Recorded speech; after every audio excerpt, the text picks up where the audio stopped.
নমস্কার বন্ধুরা, আমার নতুন আর একটা ব্লগে তোমাদের সবাইকে অনেক স্বাগত, অনেক ভালোবাসা। তো সর্বশেষ আমি হোলির ব্লগ শেয়ার করেছিলাম, বেশ অনেক দিন হয়ে গেল, তোমাদের কাছে কোনো আপডেট শেয়ার করা হচ্ছে না। তো চলো ভাবলাম আজকে বিকেল থেকে একটা ভিডিও তোমাদের কাছে শেয়ার করি। তো আজকে মানে দুদিন হলো সৃজাও বাড়িতে এসেছে।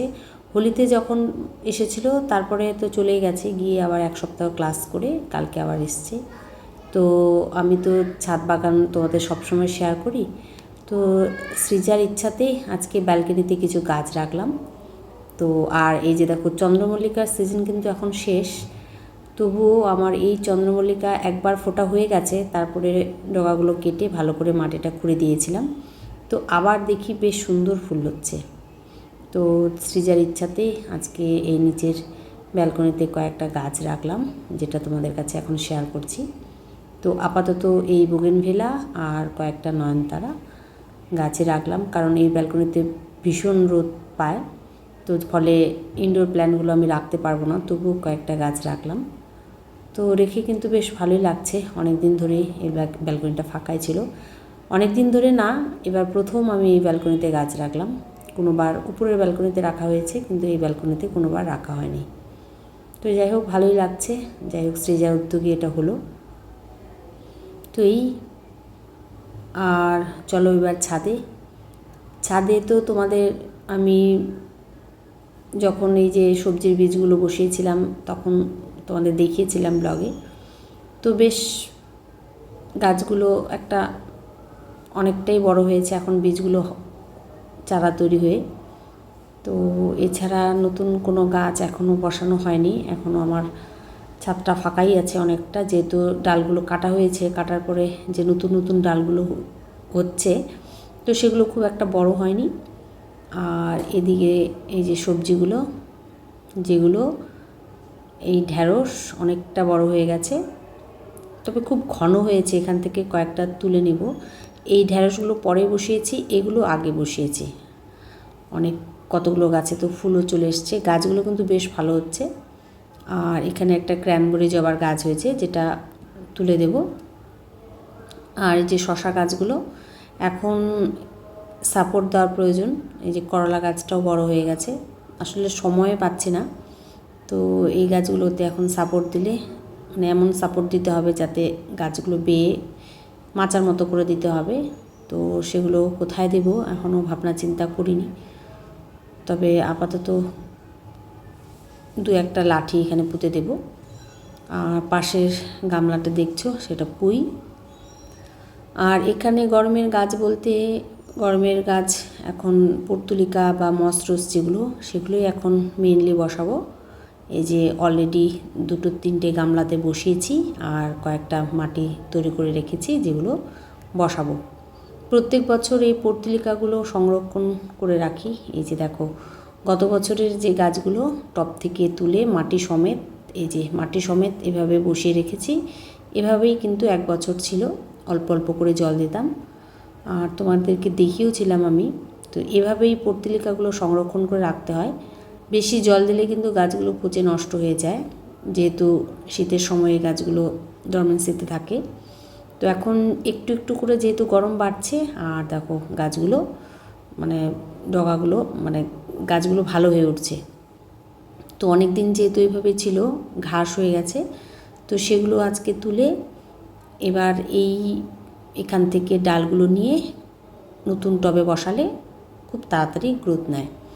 আর এছাড়া যে পুরনো টবটা, সেই পুরনো টবের সবগুলো ঘাস তুলে চারপাশে মাটিটা খুঁড়ে একটু যদি হালকা পাতলা করে সর্ষের খোল ভেজা জল দেওয়া যায়, বা চারপাশে একটু গোবর সার বা ভার্মি কম্পোস্ট ছিটিয়ে দেওয়া যায়, তাহলে কিন্তু এই টব থেকেও ভালো ফুল পাওয়া যাবে। তো প্রত্যেক বছর আমি এইভাবেই পর্তুলিকাগুলো সংরক্ষণ করি। তো এবছরও আমার অনেকগুলোই আছে।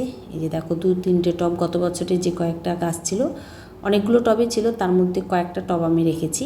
এটা হ্যাঙ্গিং বাস্কেট, এটা রেখেছি, আর যেটা তোমাদের একটু আগে দেখালাম সেটাও রেখেছি। তো সবগুলোও কিন্তু আমার বেশ ভালো আছে।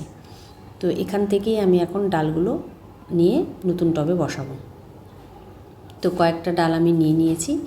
এই যে এগুলো আমি এখন প্রয়োজন মতো আমি যে কয়েকটা টব এবার নতুন তৈরি করব সেগুলোতে এই ছোটো ছোটো ডালগুলো নিয়ে এভাবে বসাবো। তো খুব তাড়াতাড়ি শিকড় ছাড়বে এবং খুব তাড়াতাড়ি টব ভরে যাবে। তো তোমাদের তো দেখাবোই যখন হবে। তো গরমের গাছ আসলে সময়ের অভাবে ইচ্ছে থাকলেও করতে পারছি না। তো তাই আমার বাগানে যেহেতু গরমের এই পর্তুলিকার অনেক আছে, তো এই পর্তুলিকাগুলোই আমি বেশি করে করব, বা মসরোস যেটাই বলো না কেন। আর এগুলো হ্যাঙ্গিং বাস্কেটও খুব ভালো লাগে। তো গরমের আদর্শ গাছ খুব কম পরিশ্রমে করা যায়। তো এটাই আজকে কয়েকটা আগে বসিয়েছি, আজকেও কয়েকটা বসালাম। তো এই যে এইভাবে জল দিয়ে দেব। তো ওটা তো দেখালাম মসরোস। আর এই যে দেখো এখানেও অনেকগুলো কালার আছে আমার, অনেকগুলো কালার বলতে 2-3টে কালার আছে, হলুদ আর রানি কালার, যে এগুলো বসিয়ে দেব। তো এইভাবেই প্রত্যেক বছর আমি পর্তুলিকা গাছগুলো সংরক্ষণ করে রাখি। আর এগুলো মাটি ওয়েলডেনযুক্ত মাটি হলেই হয়, খুব একটা সারেরও প্রয়োজন হয় না। একটু সামান্য গোবর সার দিলে, বা যখন একটু গাছটা বড় হবে ছাকড়া হবে তখন হালকা করে সর্ষে খোল ভেজা জল দিলেই প্রচুর ফুল পাওয়া যায়। একটু যত্ন নিলে তো বেশি ফুল পাওয়া যায়। তো এই হলো আমার আজকে সকালের ছাদ বাগানের কাজকর্ম।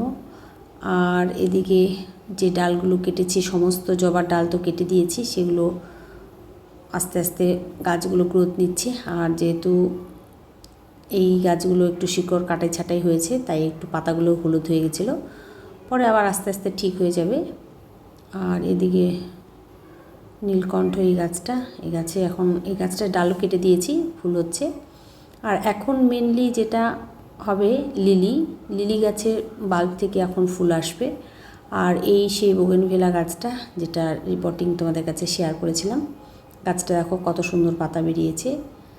এই লিলির বাল্ব থেকে অলরেডি এবছরের প্রথম যে লিলি ফুল সেটা ফুটে গেছে।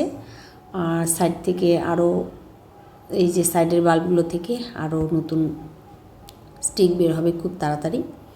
তো যত্ন কিন্তু আমি কিছুই করিনি, সারা বছর এভাবেই পড়ে থাকে। তো এই এখন লিলির যতগুলো বাল্ব থাকবে, মানে যেগুলো কন্দগুলো যেগুলো বলে, যেগুলো বড় সাইজের হবে সেগুলো থেকে কিন্তু এই যে স্টিক বের হবে, তারপরে ফুল হবে। তো আমার যে কয়েকটা লিলি গাছের বাল্ব আছে সেগুলো থেকে একটা অলরেডি ফুটে গেছে, আরও কয়েকটা আস্তে আস্তে বের হচ্ছে। তো এই সকালবেলা একটু গাছগুলোতে জল দিয়ে দিলাম। তো মাটি যদি ভেজা থাকে তাহলে গাছে জল দিই না, তো মাটি আজকে শুকিয়ে গেছে, কালকে বিকেলে জল দেওয়া হয়নি, তাই একটু জল দিয়ে দিলাম। তো এইভাবেই কাজকর্ম করে দিন যাচ্ছে। তো চলো এতটুকুই। বাগানের নতুন গাছ এখনও বসা হয়নি। আর এই যে রুশি তো আমার সাথে কাজ করলে ও করবেই, ও জল নিয়ে নিয়ে সমস্ত গাছে জল দিচ্ছে, আর আমি এখন পাইপ দিয়ে সমস্ত গাছে জল দিয়ে দেব। তো এতটুকুই আপডেট। আর যে গাছগুলো আজকে নতুন বসালাম সেগুলোতে ভরে জল দেব, বাকিগুলোতে যতটুকু প্রয়োজন ততটুকুই জল দেব। আর এই যে দেখছো সবজির যে বাস্কেটগুলো যেগুলো এদিকে রেখেছি, তো এগুলো সাপোর্ট দিয়ে ভাবছি ওয়ালের পাশে রাখবো। তো এতটুকুই প্ল্যান আছে, দেখি কবে রাখতে পারি। তো প্রতিদিন অল্প অল্প করে ছাদের কাজকর্ম হচ্ছে। আর এই যে দেখো পোকাগুলো, এগুলোই কিন্তু পাতাগুলো খেয়ে নেয়, এই যে এই পোকাগুলো পাতাগুলো খেয়ে নেয়। আর শীতের ফুল পিটুনিয়াগুলো এখনও দিচ্ছে ফুল। তো এতটুকুই, চলো ভিডিওটা এই পর্যন্তই থাকলো। ভালো লাগলে একটা লাইক করো, আমার চ্যানেলটাকে সাবস্ক্রাইব করো। খুব তাড়াতাড়ি দেখা হবে আর একটা নতুন ব্লগে। সবাই ভালো থেকো, টাটা।